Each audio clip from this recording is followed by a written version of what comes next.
Good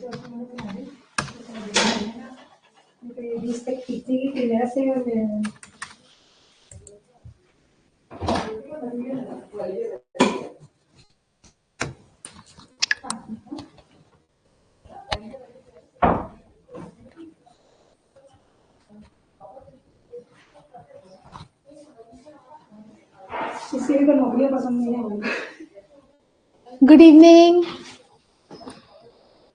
good evening, good evening. जल्दी जल्दी join कर लो।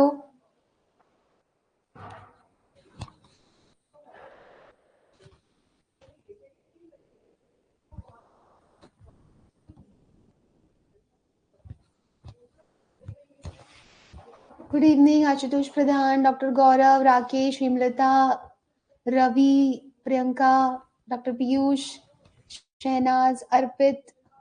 ऑडियो वीडियो ऑल ओके है? ठीक है, चलो गुड इवनिंग। जुड़ते रहेंगे। आज की क्लास स्टार्ट करते हैं। हम लोग पढ़ रहे थे शल्य तंत्र।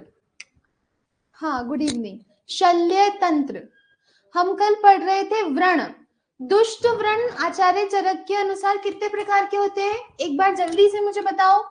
दुष्ट व्रण आचार्य चरक के अनुसार कितने प्रकार के होते हैं? दुष्ट व्रण दुष्ट व्रण होते हैं कितने? ठीक है, वेरी गुड।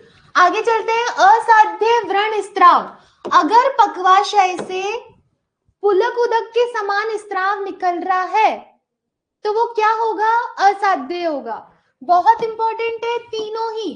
रक्ताशय से कैसा स्त्राव? क्षार उदक के समान, क्षार उदक के समान स्त्राव निकले तो वो व्रण कैसा होगा? असाध्य। आमाशय व त्रिक संधि से कलाय, कलाय मतलब मटर के यूष के समान स्त्राव निकले व्रण का तो वो व्रण कैसा होगा? असाध्य। तीनों ही बहुत इंपॉर्टेंट है। देखो, प से पक्वाशय, प से पुलक उदक, ठीक है, इंपॉर्टेंट है। नेक्स्ट देखते हैं आगे। शुद्ध रोपित व्रण के लक्षण। इससे पहले देखो शुद्ध व्रण कैसा होता है। शुद्ध, आपको पूछेंगे निम्न में से शुद्ध व्रण का लक्षण है। शुद्ध व्रण का लक्षण है तो जिह्वा तल आभो मृदु, जिह्वा तल की आभा के समान होगा शुद्ध व्रण का लक्षण। कोई भी घाव हुआ है, कोई भी व्रण हुआ है, कैसा होता है कलर में? जिह्वा तलाबो, ये ध्यान रखना, ठीक है। शुद्ध व्रण का लक्षण है जिह्वा तलाबो, इंपॉर्टेंट है। निरस्त्राव वाला, सुव्यवस्थित, विगत वेदना, जिसमें वेदना, विगत वेदना, वेदना रहित हो, जिसमें निरस्त्राव हो, वो कौन सा व्रण होता है? शुद्ध व्रण होता है, ठीक है। देखो एक और है, ये तो दी है सुश्रुत ने चिकित्सा स्थान में, एक और बोली है सूत्र स्थान में। त्रिभीर दोषे अनाक्रांते, अनाक्रांत, तीनों दोषों से आक्रांत ना हो, वो व्रण कैसा होता है? शुद्ध व्रण होता है, जिसमें वात, पित्त और कफ तीनों दोषों से आक्रांत ना हो, उसको बोलते हैं शुद्ध व्रण। जिसमें अवेदना, निरस्त्राव हो, सेम है, ठीक है। नेक्स्ट चलते हैं आगे। शुद्ध रोपित व्रण के लक्षण। शुद्ध रोपित व्रण कैसा होगा? ना अति रक्तो, ना अति पांडु, ये देख लेंगे, ठीक है, इतना इंपॉर्टेंट नहीं है। नेक्स्ट देखते हैं रोहित व्रण के लक्षण। रोहित व्रण में एक चीज याद रखनी है, कपोत वर्ण प्रतिम होता है, कपोत वर्ण के समान होता है रोहित व्रण। रोहित, हीलिंग, जिसकी हीलिंग हो रही हो, वैसा व्रण, ठीक है। नेक्स्ट देखते हैं व्रण के उपक्रम। कल देखे थे चरक ने 36 बोले थे, सुश्रुत ने कितने?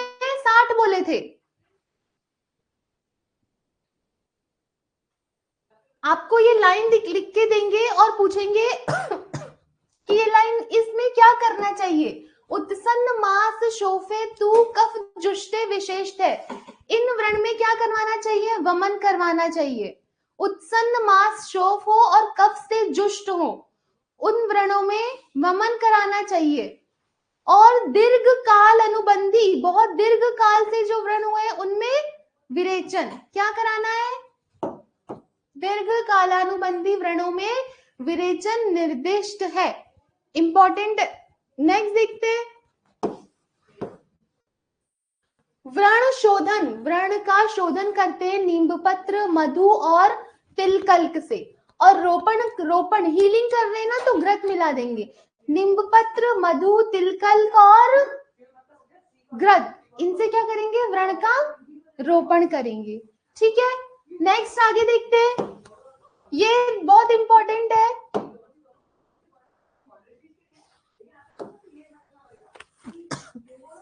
नेक्स्ट देखो, कृष्ण कर्म करते हैं।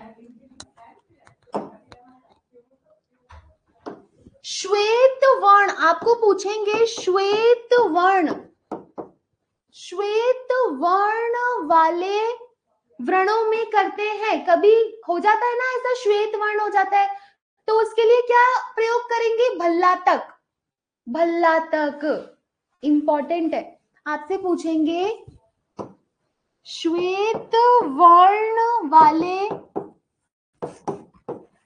व्रणों में प्रयुक्त करते हैं क्या, तो भल्लातक।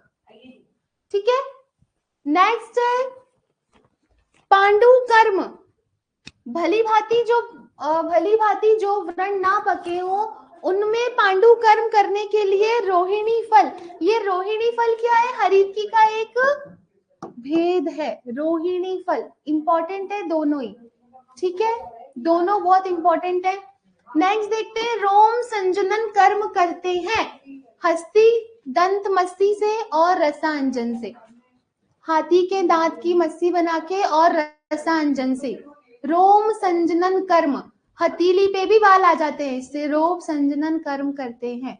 हस्ती दंत प्लस रसांजन से इंपॉर्टेंट है। नेक्स्ट देखते हैं,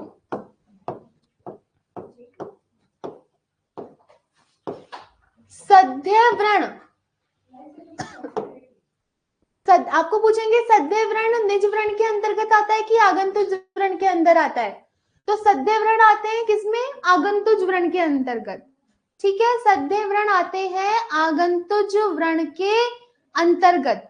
बहुत इंपॉर्टेंट है, सद्य व्रण के भेद। सद्य व्रण कितने, 6। कौन कौन से 6, छिन्नम भिन्नम तथा विद्धम, शतम पिच्चित एव च और घ्रष्ट व्रण। छिन्नम भिन्नम विद्धम, शत पिच्चित और घ्रष्ट व्रण। ठीक है, ये क्या है, 6 सद्य व्रण है, इंपॉर्टेंट है, इंपॉर्टेंट है। अब देखो, आपको ये लाइन लिख के देंगे, ना अति छिन्नम ना अति भिन्नम उभयतो लक्षणान्वितम। ये लाइन किसके लिए आई है, तो हमें क्या लगता है, छिन्नम भिन्नम, उसके बाद में हम पढ़ते हैं विद्धम, तो विद्ध के लिए नहीं है, पर ये लाइन देखो, छिन्न भिन्न और उसके बाद हम विद्ध पढ़ते हैं। और कोटेशन में क्या है, जो ना छिन्न हो ना भिन्न हो, उभय लक्षणों से युक्त हो। ये लाइन कौन से व्रण के लिए आई है, तो विद्ध के लिए नहीं आई है, किसके लिए आई है, शतज के लिए आई है, शतज व्रण के लिए। इंपॉर्टेंट है, ध्यान रखना। ठीक है, गलत होने के चांसेस होते हैं। आगे देखते हैं,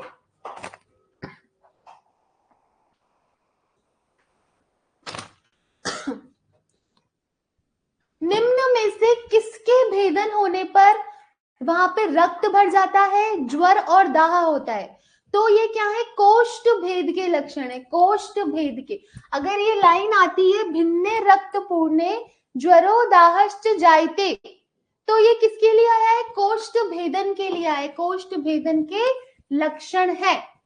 नेक्स्ट देखो, पिच्चित व घ्रष्ट व्रणों में कौन सा उपक्रम करते हैं, शीतल उपक्रम करते हैं। देखो, घ्रष्ट में लेसरेटेड वुंड जो होता है, सिर्फ क्वेश्चंस सफलता सूत्र से सारे करने हैं। ठीक है, थ्योरी हम यहाँ पढ़ा रहे हैं, प्रश्न जो आएंगे वो आप लोगों को खुद करने हैं अब। ठीक है, तो पिच्चित व घ्रष्ट व्रणों में शीतल उपक्रम करते हैं। ये जो लेसेरेटेड वुंड होते हैं इनसे देखो रक्तस्राव तो अधिक होता है नहीं, दाहा और पाक हो जाता है, दाहा होता है, इसलिए कौन सा उपक्रम करेंगे, शीतल उपक्रम करते हैं, ठीक है। और बाकी जितने भी हैं उनमें क्या करेंगे, उष्ण सेक और स्नेहपान करवाते हैं, इंपॉर्टेंट लाइन है।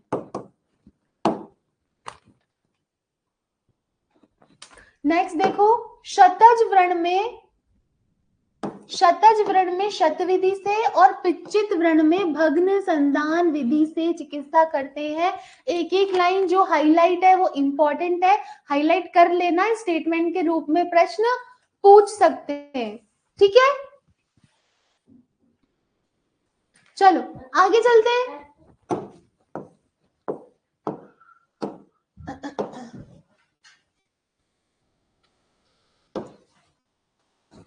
कृच्छ साध्य व्रण, किसकी कौन कौन से रोग हैं जिनके व्रण क्या होते हैं, कृच्छ साध्य होते हैं। कुष्ठ के जो विषयुक्त शोषी मधुमेह, ये इंपॉर्टेंट है, मधुमेही। नेक्स्ट देखो याप्य व्रण, इसमें इंपॉर्टेंट है प्रमेही के व्रण, प्रमेही के व्रण होते हैं याप्य और मधुमेही के व्रण होते हैं कृच्छ साध्य, याद रखना इंपॉर्टेंट है। प्रमेही के व्रण होते हैं याप्य और मधुमेही के व्रण कैसे होते हैं, कृच्छ साध्य। ठीक तो हो जाएंगे पर थोड़ा टाइम लेंगे, कष्ट से ठीक होंगे। कृच्छ साध्य, प्रमेही के व्रण होते हैं याप्य और मधुमेही के व्रण होते हैं कृच्छ साध्य। नेक्स्ट देखते हैं, व्रण में निषेध है, व्रण में निषेध है, किस किस का निषेध है, कर्षरा, पायस, दधी, दुग्ध, तक्र, इन सबका क्या है, निषेध है, नहीं खाते हैं व्रण के रोगी भाई, ठीक है। व्रणित में वस्त्र कैसा, श्वेत वर्णित ये इंपॉर्टेंट है।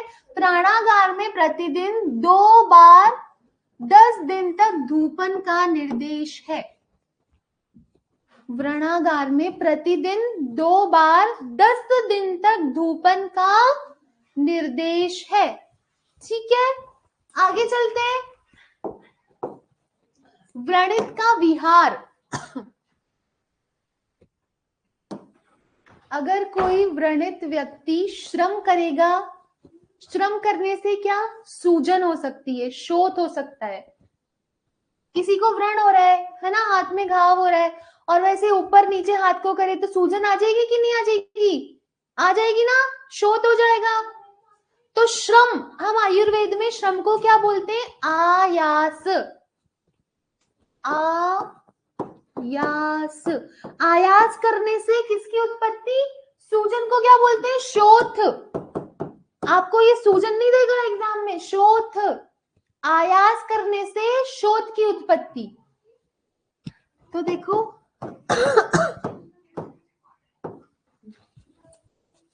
आयास करने से शोथ की उत्पत्ति। अगर वो ही व्रणित व्यक्ति रात्रि में जागरण करता है तो शोथ तो होगा ही होगा, साथ में क्या होगी, लालिमा, और लालिमा को बोलते हैं राग, राग बोलते हैं क्या, राग, लालिमा को राग बोलते हैं क्या, यस और नो, सो गए क्या सारे बच्चे, आंसर तो दो, राग। रात्रि जागरण से देखो शोध तो होगा ही और साथ में राग। दीवा स्वप्न, दिन में नहीं सोना चाहिए व्रणी व्यक्ति को, दिन में सो जाएगा तो क्या हो जाएगा, शोथ तो होगा, लालिमा भी होगी, साथ में क्या हो जाएगा, वेदना, वेदना, वेदना को क्या बोलते हैं, रुक बोल दूं क्या, रुक, वेदना। और स्त्री गमन से शोथ भी होगा, लालिमा भी, वेदना भी और मृत्यु तक हो सकती है। अब देखो आयास से शवथु, ठीक है, जागरण से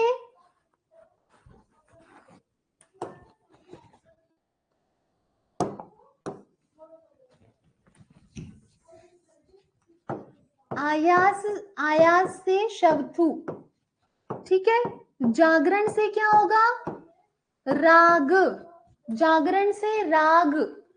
दीवा स्वप्न से, दीवा स्वप्न से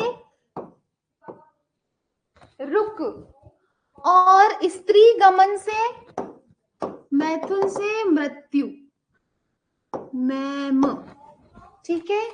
आश्व, आयास से शवथु, फिर हम जोड़ते जाएंगे एक एक एक एक।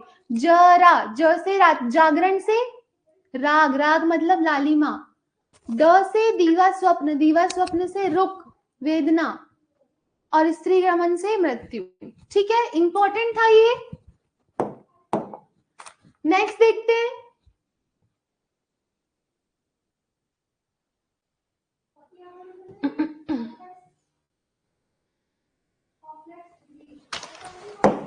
व्रण के उपद्रव, व्रण के इंपॉर्टेंट है, व्रण के उपद्रव तो है 5, और व्रणी, जिसको व्रण हो रहा है उसको बोलते हैं व्रणी। व्रणी के उपद्रव है 10, सुश्रुत बोलते हैं 10, चरक बोलते हैं 16, ठीक है। और व्रण के उपद्रव होते हैं 5, व्रण के उपद्रव 5, और व्रणी के उपद्रव, व्रणी के उपद्रव सुश्रुत बोलते हैं 10, चरक बोलते हैं 16, 16। इंपॉर्टेंट है, ध्यान रखना। ये व्रण यहाँ पे समाप्त हुआ। नेक्स्ट हम टॉपिक देखते हैं, कर्ण वेदन। कर्ण वेदन,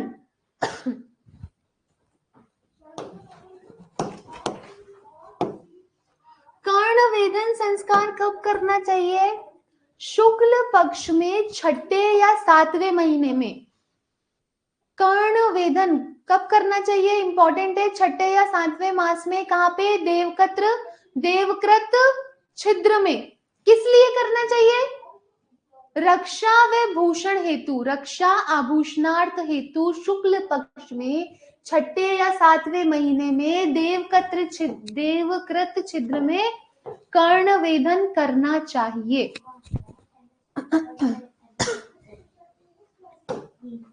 सम्यक विद, जब अच्छे से सेवन, अच्छे से जब हो जाए कर्ण वेदन, तो उसके पश्चात सींचन करना है। किससे करना है, आम तेल से, आम तेल से सींचन करना है, ठीक है। आम तेल से सींचन करते हैं। एक सेकंड रुकना,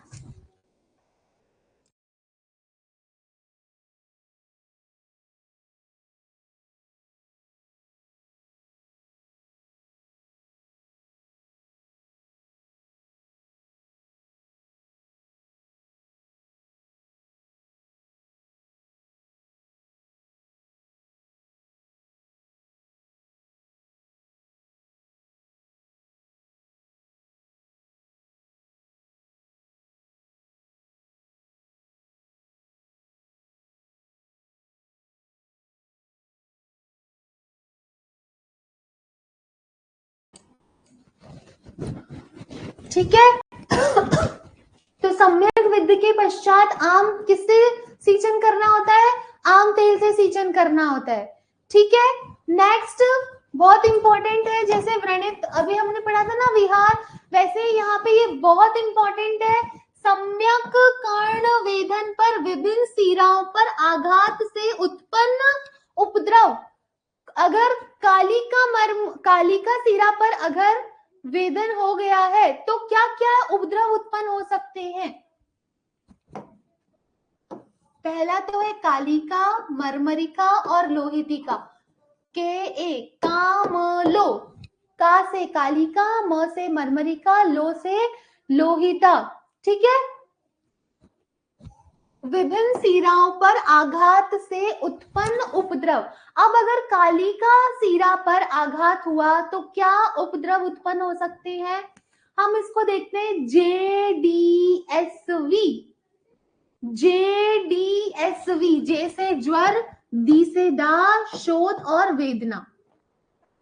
JV ग्रंथि, जे से ज्वर, वी से वेदना और ग्रंथि, हम इसको ऐसे ही याद करते हैं। और मास्क, M से मन्यास्तम, A से अपताना, शिरोग्रह और कर्णशूल। तो काम लो, जेडीएसवी, जेवी ग्रंथि और मास्क। ठीक है, इंपॉर्टेंट है। कर्ण संधान विधियां, कर्ण संधान बंधन विधियां होती है 15। कितनी? 15। इन 15 में से 5 जो होती हैं वो असाध्य मानी गई हैं। कर्ण संधान बंधन में 5 जो होती है वो कैसी होती है? असाध्य होती हैं। 5 कौन कौन सी है? देखो, हम देखेंगे य व क स ही। य से क्या हो गया? यष्टिकर्ण। व से वल्लीकर्ण। क से काकोष्ठ, संक्षिप्त और हीनकर्ण। य व क सही, यवक सही। ये 5 क्या होती हैं?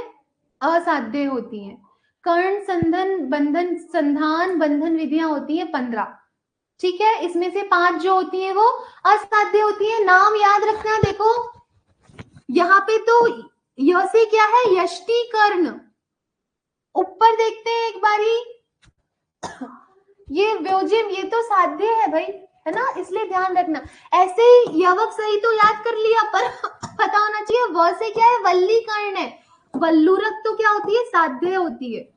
तो याद रखना 5 ही नाम है। यवक सही, यष्टिकर्ण, व से वल्लीकर्ण, यष्टिकर्ण, वल्लीकर्ण, काकोष्ठ, संक्षिप्त और हीनकर्ण। ठीक है, यवक सही, ये 5 असाध्य होती हैं। कर्णपाली के रोग, कर्णपाली के रोग कितने? 5। कर्णपाली के रोग 5 कौन कौन से हैं और उनमें दोष प्रधानता देखते हैं। कर्णपाली के रोग हुए 5: परिपोट, उत्पात, उन्मत्त, दुखवर्धन और परिलेही। दुखवर्धन में होता है त्रिदोष और परिलेही बहुत इंपॉर्टेंट है। परिलेही बहुत इंपॉर्टेंट है। कफ रक्त कृमि, परिलेही, परिलेही, कफ रक्त कृमि। परिलेही में दोष प्राधान्य है कफ, रक्त और कृमि। ठीक है, आपको नाम देके पूछ लेंगे कि निम्न में से कर्णपालीगत रोग है कौन सा, तो 5 होते हैं: परिपोट, उत्पात, उन्मत्त, दुखवर्धन और परिलेही। 5। ठीक है,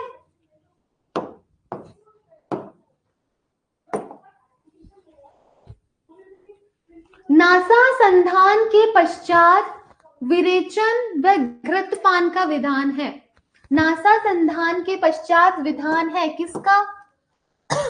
तो विरेचन का और घृतपान का विधान है। ठीक है, नासा संधान के पश्चात विरेचन व घृतपान का विधान है।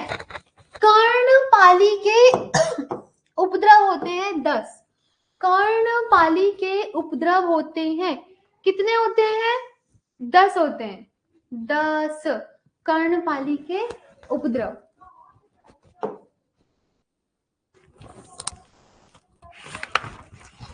चलो आगे चलते हैं।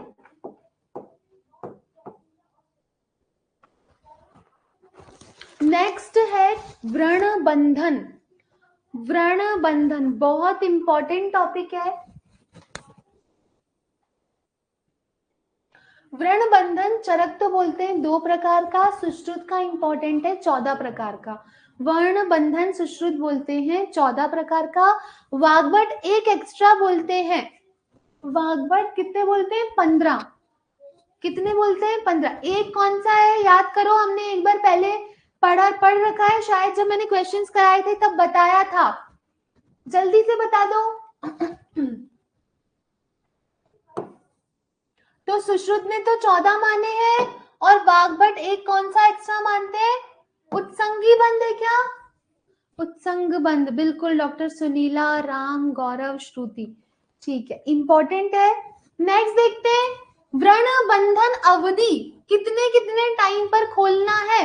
तो शिशिर, वसंत, हेमंत, शिशिर और वसंत, हेमंत, शिशिर और वसंत में 3-3 दिन में, शरद, ग्रीष्म और वर्षा में कितने दिन में?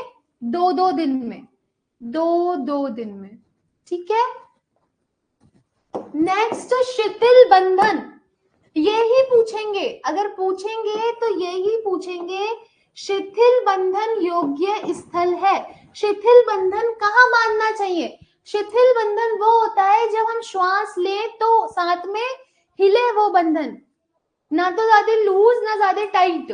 तो शिथिल बंधन योग्य स्थल है नेत्र व संधि। शिथिल बंधन योग्य स्थल है नेत्र व संधि। ठीक है। नेक्स्ट देखते हैं कोश बंध।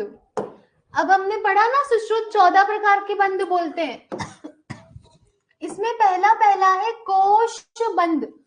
कोश बंध कहाँ बांधते हैं? कोश बंध कहाँ बांधते हैं? कहाँ बांधते हैं? अंगुष्ठ, अंगुली, पर्वसु। अंगुष्ठ और उंगली के पर्व पर बांधते हैं। ठीक है।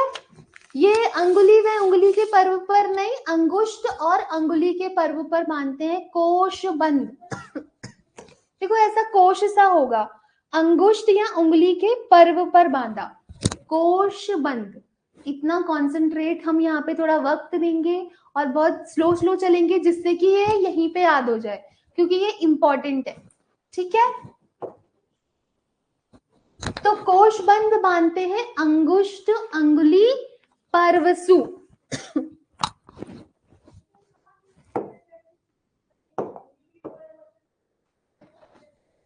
चलो आगे चलते हैं दाम बंध। दाम बंध कहाँ बांधते हैं? संवाद अंगों पे। दाम बंध बांधते हैं संवाद अंगों पे। दाम संवाद अंगे।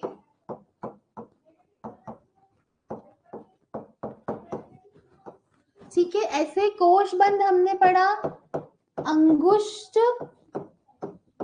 अंगुली, पर्वसु। ऐसे ही दाम, संबांध, अंगे। ठीक है। नेक्स्ट देखते हैं स्वस्तिक बंध। स्वस्तिक बंध बांधते हैं संधि, कूर्चक, भ्रू, स्तनांतर, तल, कर्णेशु। संधि, कूर्चक, भ्रू, स्तनांतर व कर्ण पर। कौन सा बंध? स्वस्तिक बंध। स्वस्तिक बंध। ठीक है। अनुवेलित, शाखासु अनुवेलितम। शाखाओं पर कौन सा बंध? अनुवेलित बंध, शाखासु। शाखा जैसे कि हस्त व पाद पर, कौन सा बंध? अनुवेलित बंध, शाखासु अनुवेलित। दाम, संभांध, अंगे। कोश बंध अंगुष्ठ, अंगुली के पर्व पर। स्वस्तिक बंध संधि, कूर्चक, भ्रू, स्तनांतर, तल, कर्णेशु। कौन सा बंध? स्वस्तिक बंध। नेक्स्ट देखते हैं मुतोली। मुतोली को प्रतोली भी बोलते हैं। ठीक है। प्रतोली ये कहाँ पे बांधते हैं? ग्रीवा मेड्रेओ। ग्रीवा मेड्रेओ।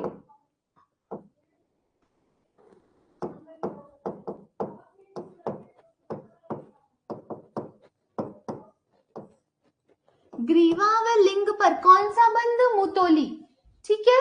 नेक्स्ट देखो मंडल। मंडल बंध कहाँ बांधेंगे? मंडल बंध व्रत अंग पे, जो गोल अंग होंगे उन्हीं पे, व्रत अंगे।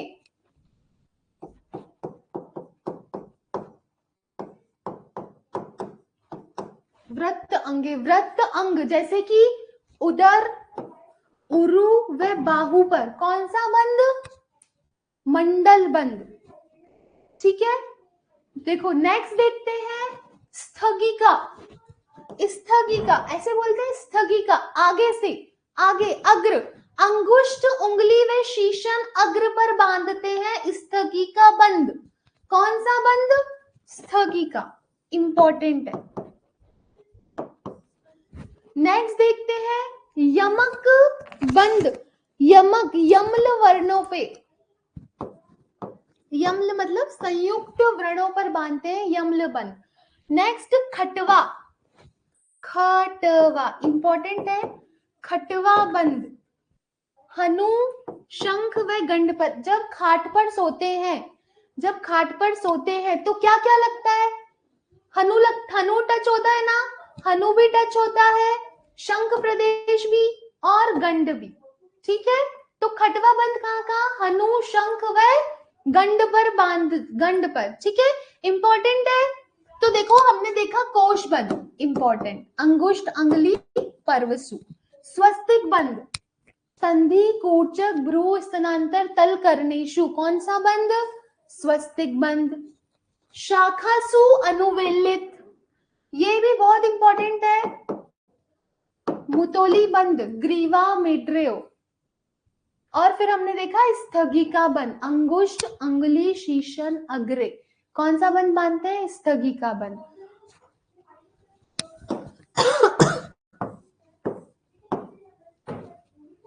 नेक्स्ट देखो चीन बंद, नेत्र पर कौन सा बंद बांधते हैं? तो चीन बंद, चीन, चीन बंद। तो नेत्र व अपांग पर चीन बंद, ठीक है। विबंध बहुत इंपॉर्टेंट है, विबंध, विबंध बांधते हैं पीठ उदर व छाती पर।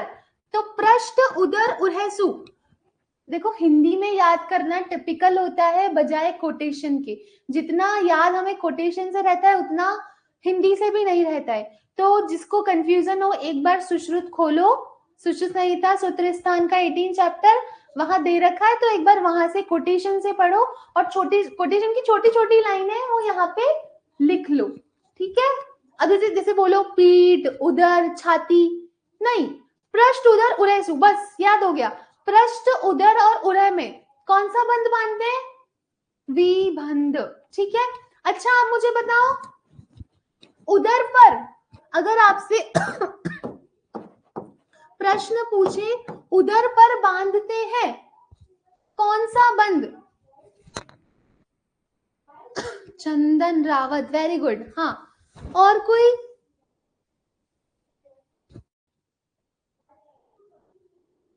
Very good very good. हाँ, विबंध के अलावा, विबंध तो दिख रहा है ना, दिनेश कुमार दीपक।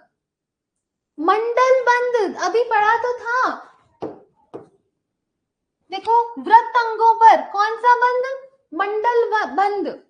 तो अगर आपसे पूछे उधर पर बांधते हैं तो आंसर अगर ऑप्शन में दोनों है तो दोनों जाएंगे, गलत मत करना, ठीक है।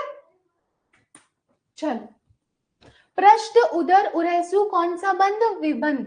नेक्स्ट देखते हैं वितान बंद। वितान बंद कहाँ बांधते हैं? मूर्धनी वितानम, मूर्धनी वितानम। मूर्धनी बोले तो मूर्धनी मतलब सिर पर, सिर पर कौन सा? मूर्धनी वितानम, सिर पर वितान बंद, पायल डोडा, हाँ ठीक है, मूर्धा मूर्धनी। नेक्स्ट देखते हैं गोफणा। गोफणा, गोफणा बंद ठोडी नासा ओष्ठ बस्ती व अंश पर, कौन सा बंद? गोफणा बंद इंपॉर्टेंट है। पंचांगी बंद मानते हैं ऊर्ध्व चतुर्गत, और अंतिम देखो जो वाग्भट ने बताया है उत्संगी बंद, उत्संगी बंद ये बांधते हैं, वाग्भट की मौलिक देन है बाहु पर। कहां पर? बाहु पर, ठीक है।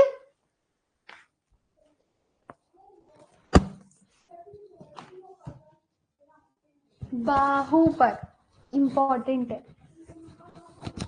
चलो अब मुझे एक बार, चलो क्लास के बाद में पूछूंगी मैं, ठीक है, बाहु पर उत्संगी बंद। आगे चलते हैं, इंपॉर्टेंट है। अब हम आते हैं अर्श पे। अर्श का पर्याय होता है दुर्नाम, हाँ, अर्श का पर्याय होता है दुर्नाम। आपको ये लाइन लिख के देंगे और पूछेंगे ये किसके लिए है, अरिवत प्राणान शरणाति, शत्रुओं के समान प्राणों को नष्ट कर देती है निम्न में से कौन सी व्याधि? तो अर्श। ठीक है। गुदा का वर्ण होता है गज तालु निभम, गज के तालु के समान, गज तालु निभम। एक बार मुझे बताओ, जिह्वा जिह्वा तालु निभम क्या पढ़ा था? जिह्वा तालु निभम शुद्ध व्रण के लक्षण थे या फिर रोपित व्रण के लक्षण थे? जिह्वा तालु निभम दिखता है, जिह्वा तालु निभम शुद्ध व्रण या रोहित व्रण? त्रिभीर दोषे अन आक्रांते, त्रिभी दोषे अन आक्रांते कौन से व्रण का लक्षण है? ऑप्शन यही है, जो तीनों दोषों से आक्रांत ना हो, शुद्ध व्रण। कपोत वर्ण प्रतिम, कपोत वर्ण प्रतिम कौन सा? कपोत वर्ण प्रतिम। वेरी गुड, वेरी गुड, ठीक है। चलो हम पढ़ रहे हैं अर्श। गुदा का वर्ण गज तालु निभम याद रखना। संवर गुदा में कितनी? गुदा में 3 वलियां होती है। आपसे पूछ लेंगे निम्न में से गुदा में वलियां है कितनी? 3, 4, 5, 6, 10, तो 3 वलियां होती हैं। कितनी? 3। PVS प्रवाहिनी, विसर्जनी और संवरणी। PVS प्रवाहिनी, विसर्जनी और संवरणी। ये कितने कितने अंतर पर होती हैं? 1.5 अंगुल के अंतर पर स्थित होती हैं।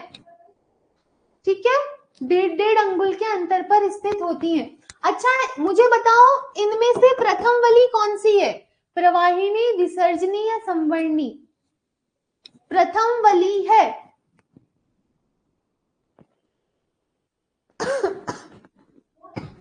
पहले कौन सी वाली आती है? प्रवाहिनी आती है, विसर्जनी आती है कि संवरणी आती है?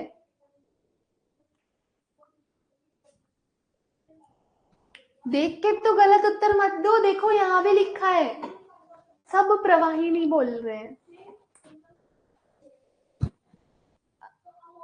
संवरणी प्रथम वली है, संवरणी। ठीक है, पहले संवरणी आती है, फिर प्रवाहिनी और फिर विसर्जनी। तो प्रथम वली है कौन सी? संवरणी। चलो आगे चलते हैं। अर्श के भेद, सुश्रुत 2 प्रकार का बोलते हैं, शुष्क और आर्द्र। और चरक बोलते हैं, चरक बोलते हैं 2 प्रकार का, सुश्रुत बोलते हैं 6 प्रकार का। एक बार मुझे फिर से बताओ, कल जब मैंने क्लास एंड करी तो मैंने देखी मेरी क्लास दोबारा, तो मुझे पता लगा हमने पढ़ा था उन्मादम पंचविधम। ऐसा था क्या? उन्माद का भेद। उन्माद आचार्य चरक के अनुसार उन्माद कितने प्रकार का? जल्दी से बता दो, उन्माद कितने प्रकार का? उन्माद के प्रकार हैं चरक के अनुसार 4, 5, 6, 10, 5 प्रकार का। बिल्कुल सही। उन्माद कितने प्रकार का? चरक बोलते हैं 5 प्रकार का। और सुश्रुत कितने प्रकार का बोलते हैं? सुश्रुत उन्माद बोलते हैं कितने प्रकार का? सुश्रुत 6 प्रकार का कि 4 प्रकार का? अभी भी कल गलती से मिस्टेक हो गया था भाई। हाँ बिल्कुल सही। उन्माद सुश्रुत बोलते हैं कितने? 6 प्रकार का। 5 + 1 विषज, उन्होंने एक एक्स्ट्रा बोला है, विषज। ठीक है। अपस्मार 4 प्रकार का बोला है चरक ने। ठीक है, ध्यान रखना, गलत मत कर देना। जब मैंने पढ़ाया था तब भी बोला था इंपॉर्टेंट है, आज फिर से बोल रही हूँ इंपॉर्टेंट है। उन्माद चरक बोलते हैं 5 प्रकार का, सुश्रुत बोलते हैं 6 प्रकार का, अपस्मार होते हैं 4 प्रकार का, तो चरक के अकॉर्डिंग। चलो आगे चलते हैं। हम अर्श के भेद देख रहे थे। चरक बोलते हैं 2 और सुश्रुत बोलते हैं 6। वातज, पित्तज, कफज, रक्तज, सन्निपातज और सहज।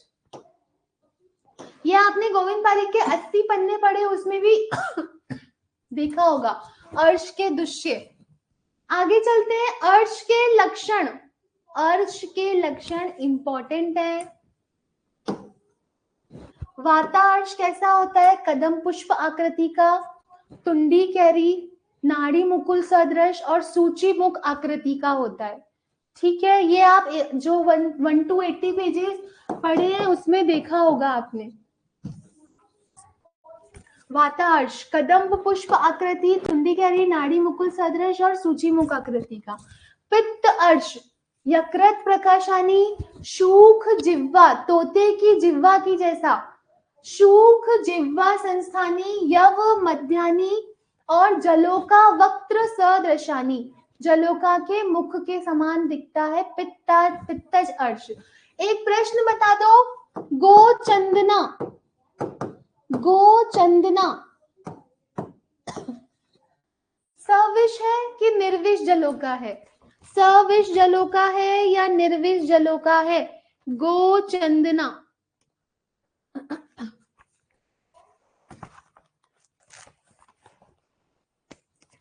गोचंदना सविष जलोका है, बिल्कुल सही। अनिष्ट गंधी, अनिष्ट गंधी निम्न में से कौन सी जलोका का लक्षण है? अनिष्ट गंधी, अनिष्ट गंधी मूषिका, बिल्कुल डॉक्टर प्रियंका सरकार, ठीक है, वेरी नाइस। मुद्गवर्णा, मुद्गवर्णा कौन सी जलोका? मुद्गवर्णा 2 में था,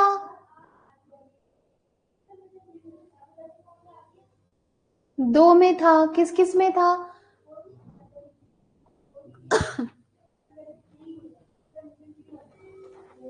कपिला और पुंडरिक में। तमन्ना, डॉक्टर किरण, प्रियंका सरकार, ठीक है, इंपॉर्टेंट था, ठीक है ना। चलो, तो श्लेष्मार्श, करीर पंचास्थि और गोस्तनकारिणी। रक्तार्श कैसा होता है? नग्रोध प्ररोह के समान, विद्रुम काकणांतिक फल सदृश। आपको कोई भी एक पूछ लेंगे, बस एक बार रीड करके आगे बढ़ो, ठीक है। जितना इस पे रुकोगे उतना कंफ्यूज होगे। अभी वातार्श, अभी वात पित्त कफ अर्श का पढ़ रहे हैं, अभी थोड़ी देर बाद में अश्मरी का पढ़ेंगे, ठीक है। चलो आगे चलते हैं। चिकित्सा, अर्श की चिकित्सा होती है 4 प्रकार से। 1-2 अर्श होते हैं औषध साध्य, क्षार साध्य, अग्नि साध्य या शस्त्र साध्य। जो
हाँ, अभी ठीक है, आ रही है आवाज?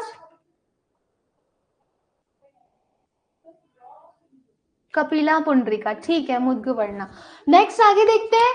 हाँ, चिकित्सा हम पढ़ रहे थे, चिकित्सा अर्श की। अर्श जो होता है वो औषध साध्य, क्षार साध्य, अग्नि साध्य या शस्त्र साध्य होता है।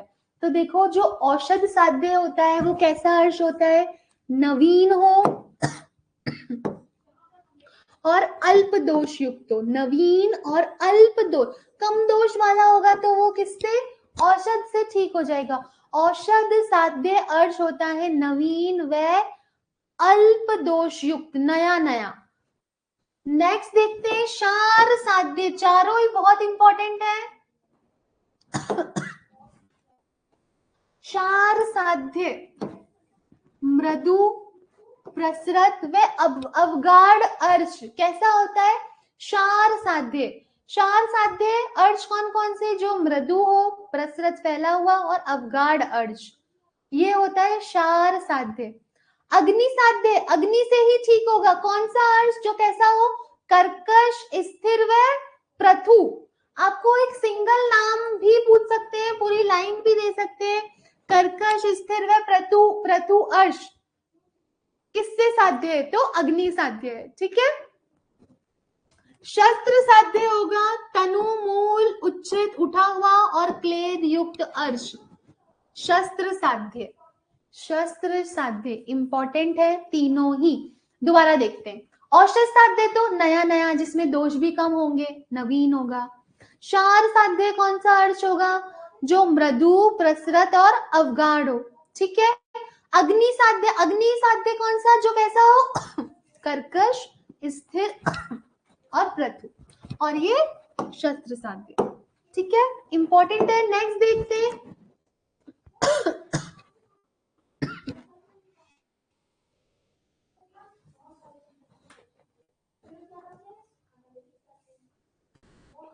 ये देखो,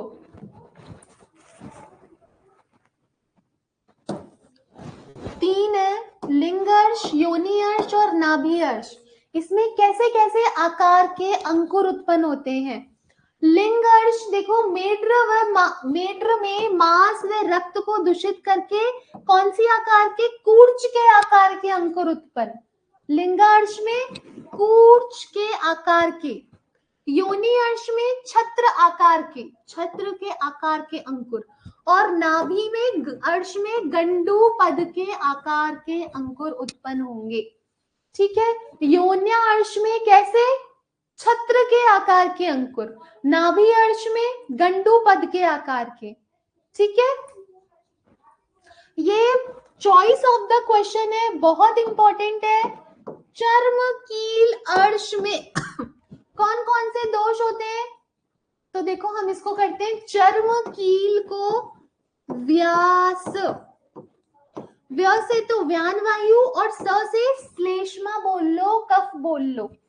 तो प्रकुपित व्यान वायु कफ के साथ त्वचा पर कील के समान अर्शंकुर उत्पन्न करती है।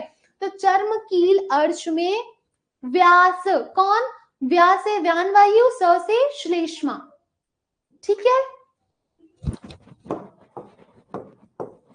नेक्स्ट देखते हैं भगंदर। भगंदर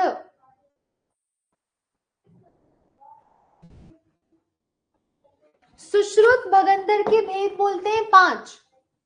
कितने, 5। SUPSU देखो, SUPSU शतपौनक, उष्टग्रीव, परिस्रावी, शंभुकावर्त, उन्मार्गी। वात पित्त कफ सन्निपात आगंतुज, वात पित्त कफ सन्निपात और आगंतुज दोष हैं ये। सुश्रुत अनुसार भगंदर के भेद है 5, ठीक है। अर्श के कितने भेद थे हेमलता? सुश्रुत अनुसार अर्श के भेद है, अर्श के कितने भेद थे? 5 या 6? अर्श के भेद बी 6, बिल्कुल। अर्श के भेद 6, भगंदर के 5। SUPSU, ठीक है। दोष देखा हमने, वात पित्त कफ सन्निपात और आगंतुक। वाग्भट के अनुसार भगंदर 8, 5 तो ये है और साथ में क्या है, PRA, परिक्षेपी, ऋजु और अर्शोभगंधर। परिक्षेपी, ऋजु और अर्शोभगंधर। प्रा, P से परिक्षेपी, र से ऋजु और ए से अर्शोभगंधर। आपसे पूछेंगे परिक्षेपी में दोष है, तो हमको तो पता है PRA, प्रा, वात पित्त, वात कफ और पित्त कफ, यही तो हम देखते हैं दोषों का क्रम। तो PRA, प्रा, वात पित्त, वात कफ, पित्त कफ। वाग्भट बोलते हैं 8, सुश्रुत बोलते हैं 5। ठीक है,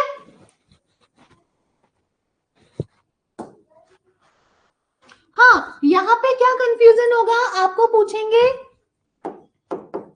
परिस्रावी भगंदर माना है, परिस्रावी भगंदर माना है, सुश्रुत ने कि वाग्भट ने? परिस्रावी। अब हम कंफ्यूज हो जाएंगे, देखो परिस्रावी, परिक्षेपी, तो कंफ्यूज मत होना, स परिस्रावी, स से सुश्रुत। ठीक है, चलो आगे चलते हैं।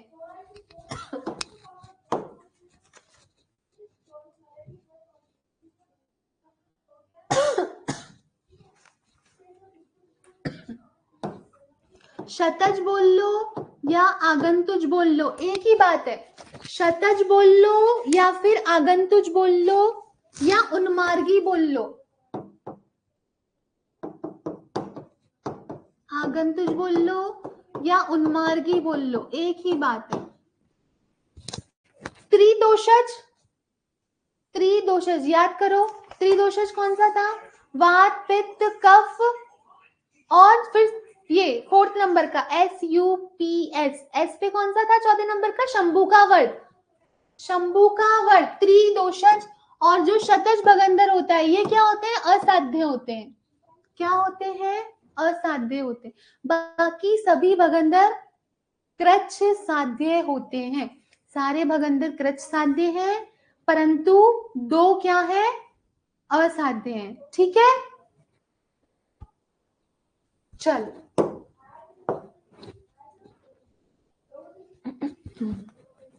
आगे चलते हैं।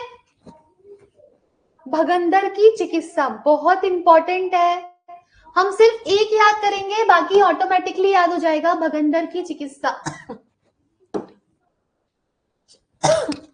शतपोनक भगंदर, शतपोनक भगंदर, पहला था ना शतपोनक भगंदर। इसमें कैसा भेदन करते हैं? अर्धलांगलक, लांगलक, गोतीर्थक या सर्वतोभद्रक भेदन करते हैं। चारों नाम बहुत इंपॉर्टेंट है। ठीक है, शतपोनक में अर्धलांगलक, लांगलक, गोतीर्थक और सर्वतोभद्रक भेदन करते हैं। उष्टग्रीव में शार्कम कर्म तो निर्दिष्ट है, परंतु अग्नि कर्म का निषेध है। परिस्रावी में खजूर पत्र, अर्धचंद्राकार, अवांगमुख, सूचीमुखी भेदन करते हैं। अब आपसे पूछें, देखो ये वाला याद करना ज्यादा आसान है, शतपोनक का। लांगलक, अर्धलांगलक, गोतीर्थकर और सर्वतोभद्रक भेदन करते हैं, किसमें? शतपोनक भगंदर में। एक प्रश्न बताओ मुझे, एक प्रश्न बताओ, आपसे पूछेंगे कौन सा भेदन, कौन सा भेदन, कौन सा भेदन परिस्रावी भगंदर में करते हैं? कौन सा भेदन परिस्रावी भगंदर में करते हैं? तो ये सारे नाम होंगे, कुछ नाम होंगे A, B, C और ये D। तो कौन सा परिस्रावी भगंदर में, कौन सा नहीं करते हैं? कौन सा नहीं करते हैं? कौन सा भेदन परिस्रावी भगंदर में नहीं करते हैं? तो D, गोतीर्थकर नहीं करते हैं, क्योंकि हमको तो ये वाला याद था कि शतपोनक में लांगलक, अर्धलांगलक, गोतीर्थक और सर्वतोभद्रक भेदन करते हैं। ठीक है, इंपॉर्टेंट था। एक प्रश्न बताओ, एक प्रश्न बताओ,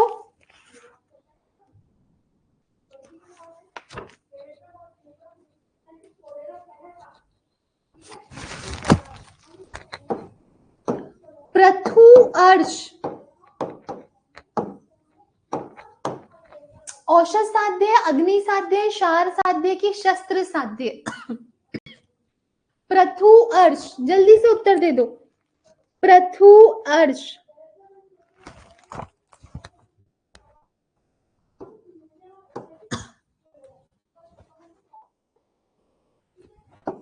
वेरी नाइस। कर्कश, स्थिर और प्रथु। अब जरूरी थोड़ी है पूरी लाइन लिख के दे। कर्कश, स्थिर और प्रथु अर्श कैसे होते हैं? अग्नि साध्य। तनु मूल, तनु मूल वाले, तनु मूल वाले अर्श होते हैं। तनु मूल,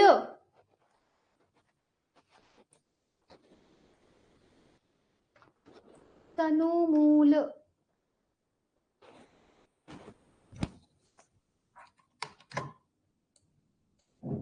वेरी गुड। तनु मूल, इच्छित रानी, डॉक्टर आशीष, ठीक है। शस्त्र साध्य, ठीक है, ठीक है। चलो आगे चलते हैं। शस्त्र कर्म से वेदना होने पर किससे परिषेक करते हैं? अणु तेल से करते हैं। नेक्स्ट देखते हैं। हाँ देखो ये लाइन देखो, भगंदर व्रण भर जाने के पश्चात 1 वर्ष तक मना है, व्यायाम, मैथुन आदि का निषेध है। ठीक है, कितने वर्ष तक? 1 वर्ष तक। ये इंपॉर्टेंट है, ध्यान रखना, 1 वर्ष तक। आज का अंतिम टॉपिक है अश्मरी। अश्मरी, अश्मरी के देखो, अश्मरी का अधिष्ठान होता है कफ। अश्मरी का अधिष्ठान है कफ। अश्मरी के भेद होते हैं कितने? 4, वातज, पित्तज, कफज और शुक्रज। शुक्रज, शुक्राश्मरी, याद रखना। अश्मरी के भेद है 4, वातज, पित्तज, कफज और शुक्राश्मरी। मूत्र का वर्ण, अश्मरी में मूत्र का वर्ण होता है गोमेद प्रभ, गोमेद प्रभ। ठीक है, नेक्स्ट देखो, सुश्रुत अनुसार कफज अश्मरी के लक्षण क्या दिखते हैं? कुकुटांड प्रतिकाशम और मधुक पुष्प वर्णी। महुआ, मधुक मतलब क्या है यहाँ पे? महुआ, महुए के फूल के समान। कौन सी अश्मरी? कफज। पित्तज में देखो, भल्लातक, अस्थि प्रतिमा और मधुवर्णी, दोनों में डिफरेंस है, गलत मत कर देना। मधुक पुष्पवर्णी तो है कफज अश्मरी और मधुवर्णी है पित्ताश्मरी, और वाताश्मरी कदम पुष्पवत कंटकाचल। ठीक है, नेक्स्ट देखते हैं। आयुर्वेद अनुसार मूत्र का निर्माण होता है, आयुर्वेद अनुसार मूत्र का निर्माण होता है, कहां पे होता है? एक बार इसको और कंफर्म कर लूंगी मैं, ठीक है। अभी ये बात देखो, आयुर्वेद के अनुसार मूत्र निर्माण होता है, आयुर्वेद के अनुसार मूत्र निर्माण होता है कहां पे? आमाशय व पक्वाशय में, आमाशय व पक्वाशय में। ठीक है, आगे देखते हैं। नेक्स्ट बहुत इंपॉर्टेंट है, बहुत ही इंपॉर्टेंट लाइन है। आपको ये लाइन लिख के पूछेंगे कि किसके संदर्भ में है। अलग अलग आचार्यों ने अलग अलग संदर्भ में ये लाइन बोली है। अक्रियायाम ध्रुवो मृत्यु, क्रियाणाम संशयो भवेत्। अगर क्रिया नहीं करोगे तो व्यक्ति की मृत्यु निश्चित है, और अगर क्रिया करोगे तो भी संशय बना रहता है कि ठीक होगा कि नहीं होगा। ये लाइन सुश्रुत ने तो बोली है किसमें? अश्मरी में। ठीक है, वाग्भट बोलते हैं मूत्राघात चिकित्सा में, वाग्भट बोलते हैं मूत्राघात चिकित्सा अध्याय में, चरक बोलते हैं संधिपातिक उदर रोग में, और हरित बोलते हैं जलोदर में, जलोदर में। इंपॉर्टेंट है बहुत। ठीक है, अश्मरी शस्त्र कर्म में कितने मर्मों की रक्षा करनी चाहिए? अश्मरी शस्त्र कर्म में 8 मर्म की रक्षा करते हुए शस्त्र कर्म करना चाहिए। कितने मर्म बचाते हुए? 8। इंपॉर्टेंट है, ठीक है। मुझे बताओ, दुर्वैध्य शिराएं कितनी होती हैं? दुर्वेद्य शिराएं कितनी होती हैं? दुर्वेद्य शिराएं होती हैं, जल्दी से उत्तर दे दो। दुर्वेद्य शिराएं हैं कितनी? वेरी गुड डॉक्टर राम, पहले उत्तर गलत दे दिया था क्या? Very good very good. नहीं डॉक्टर राम, अरे डॉक्टर राहुल, 20 होती है दुर्वेद्य शिराएं, 20, 20। चलो आज की क्लास को यहीं समाप्त करते हैं। जो पढ़ा है उसको अच्छे से पढ़ना सभी ने। God bless you. ठीक है, नेक्स्ट क्लास ज्वाइन करो जल्दी।